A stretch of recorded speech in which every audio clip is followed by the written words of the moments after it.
What is up, YouTube world? I'm Ashley D. Before I get started, please go ahead and hit that like and subscribe button. Also, feel free to share this video as well.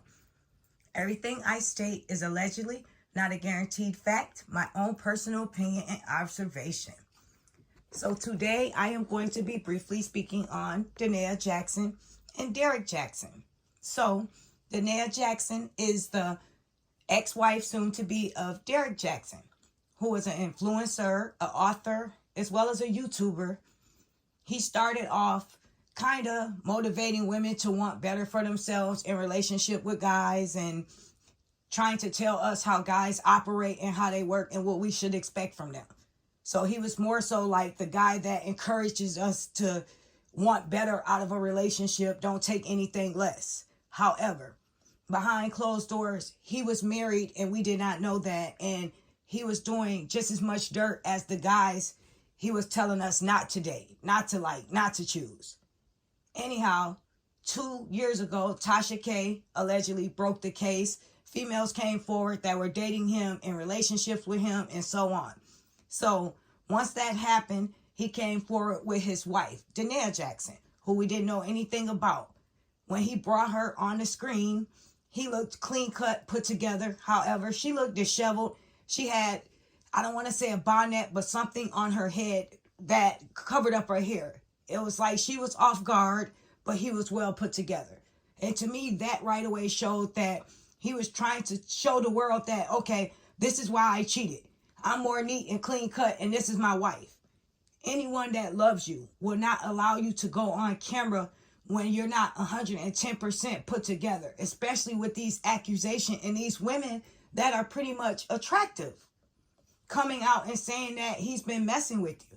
Not to mention, you can tell that she was emotionally, mentally, and even physically drained from this relationship.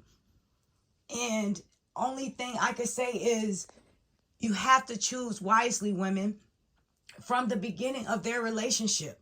If you go on Dear Future Wifey podcast, she was on there and she kept it real, and it was great that we got to see a side of her that we never knew was there.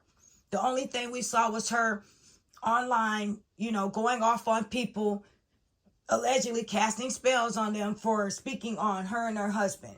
And it seems as though she never addressed her husband. It was more so the women that she were upset with or the people that was speaking on the situation. Anyhow, when she was on the podcast, it allowed us to see her in a different light. What I didn't like is he brought up the fact that he got her a makeup artist so people won't have anything to say about her, this and that. However, if that was the case, you didn't have to share with us that you had to put makeup on her. You had to put her together. She didn't come to you like that. So that right there just threw off the whole point of what you was trying to do as a nice gesture. Anyhow, she stated in the beginning of their relationship, she had trauma. She was insecure about certain things. She got with him being this insecure girl that felt like, oh my gosh, she's so fine. I should never have a chance with a guy like this.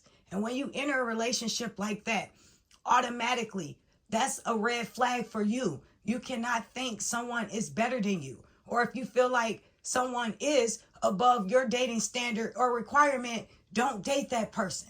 Because at the end of the day, it will lead to exactly where their relationship went.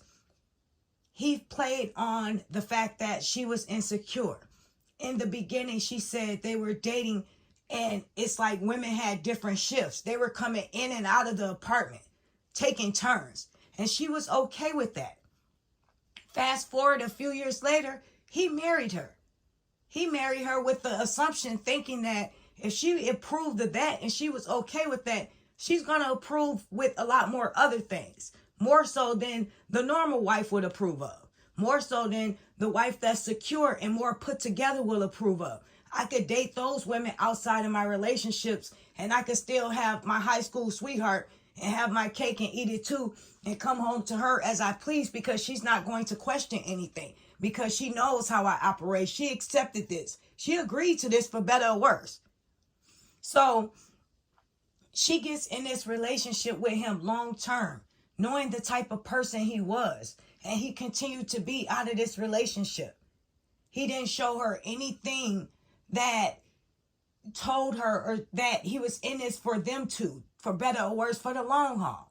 It seems as though he was in it to manipulate and feed his own ego.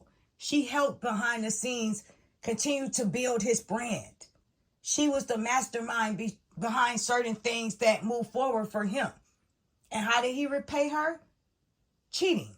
Not to mention, she mentioned the incident where her phone was cut off and he said the money was bad, running low.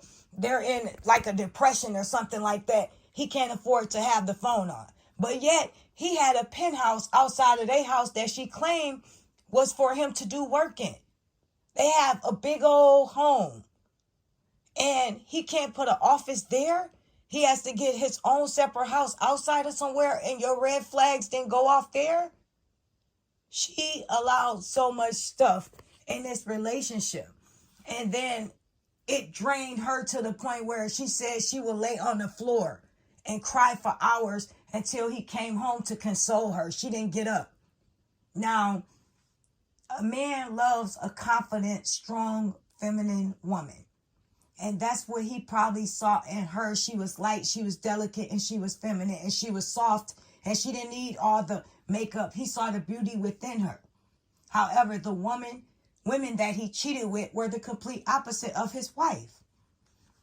And this situation that she agreed to, in her heart, that's not truly what she wanted, and it began to take a toll on her mental health, her emotions, her physically. She was drained. And how can she get up and put herself together and be the best her for not only just her, but her kids, if this man is draining her daily to the point where she don't want to move?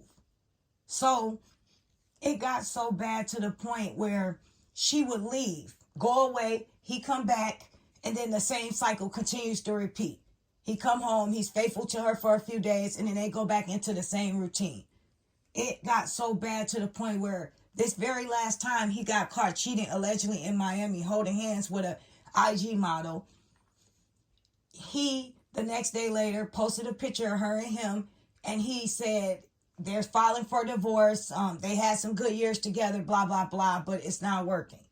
He put that statement out, and she claimed how he filed from divorce from her was he was upstairs, she was downstairs, and he texted her. Not to mention, he came downstairs and asked her clearly, did she understand what he said? So he eventually detached himself away from this relationship. And my point is, women or men, you can give so much to someone in a relationship that doesn't deserve the best of you, to where eventually you're all drained out and they have no more to take from you. They will leave you high and dry, and you're the one hurt, and you have to rebuild yourself all over again. That is the lowest, worstest place to be in. And that's exactly what happened to her. She agreed to every want, every need, even though in her heart she didn't want to. She didn't like it. Not to mention, she said she even saw videos of him being sexual, allegedly, with other women, and she tried to create those moments with him, with these women, and she knew their body better than hers. A lot of the things hurt me to hear her say that, but at the same time, it was so many red flags when she should have walked away, let alone to continue a relationship and add more kids to this troubling marriage. It's a bad situation that was waiting to happen down the line. It was destined to happen. In the beginning, you saw all the written signs right in front of you, but you chose to keep going. And the sad part is, he drained you and left you for somebody that was common, and you was different and unique. And now, yesterday, you post something of the nature, you're going to take her modeling spot and tag her, this and that, and all your anger and frustration was towards this woman. And who it should have been directed towards was your ex-husband. You never made him hold himself and held accountability for the things that he's done to you and put you through. Even though the sad part is, we can't be too judgmental because you signed up for that and you allowed that. We could say you were manipulated to a certain degree, but in the beginning, you knew what it was and you chose to keep going. and he left you. You didn't walk away. And now you are teaching classes to women that are going through and been through the same thing you've been through, and you're charging a high price. Some of them say $1,500, some of them say $5,000. That's a lot, especially when you're in the midst of healing now. You need to turn your page off, go through extensive therapy, and heal privately, sister. Nobody needs to make a mockery or a joke out of you and your pain. When you tag this woman, your husband liked it. She told you, I talked to him after you guys was long broken up. You talking to the wrong person. I had nothing to do with that. I owe you nothing. Who you should be upset with is your husband. And she was telling the truth. She was telling the truth. No female out here owes you anything in a situation. However, a real woman will never put herself in situations where a man is already allegedly married. Okay, you still married? You're not divorced yet? Okay, possibly I'll holler at you when you divorce. But right now, no. You're still tied to this woman on paper. I don't care if you guys been stopped living together for months. A real woman wouldn't agree to something like that. But she was a part of that, and she claimed at the end. And you never addressed Derek directly. You always made excuses for him. You should have tagged him. I wish, to be honest, you didn't tag anyone. You healed privately, sister. At the end of the day, anyone in situations where they have partners and they agree to these things when they know in their heart, these are the things that will hurt them. They don't want to see their spouse with someone else. They don't want to share their spouse. It's never okay to agree to something when down the line, eventually, it's going to emotionally mess you up one way or another. And you're never going to truly be secure with yourself. You're always going to be insecure. You're giving this person a green flag to cheat on you outside of this relationship, even when you're not there. You're approving of this. If you're not okay with situations like this, do not sign up for that. Date someone who only wants to date and love and commit to you and you only. If you felt like this guy was outside of your league in the first place and you just happy to be with him and you saw how he was moving, then that lets you know how he feels about you and how he treats you in the beginning. It's not going to get any better. You should have walked away, but you didn't. And it's a lesson learned now. You have to go through the stages of healing yourself. You have to give yourself some time. You have to stay off of social media blaming people. And you have to take accountability for your side of things and what you choose to sign up for and chose to allow. I am Ashley D. Everyone, please leave your comment down below how you feel and think about the situation. I think it's sad. I think that her healing process should be done privately. I don't think any man should have treated their wife like this. You know, that's very, very wrong. However, like I said, be careful what you sign up for. If you don't want to be in a relationship with someone that's open and does not want to commit, don't agree to it just to be with that person. I will talk to you guys later. Have a wonderful weekend. Take care. Bye for now.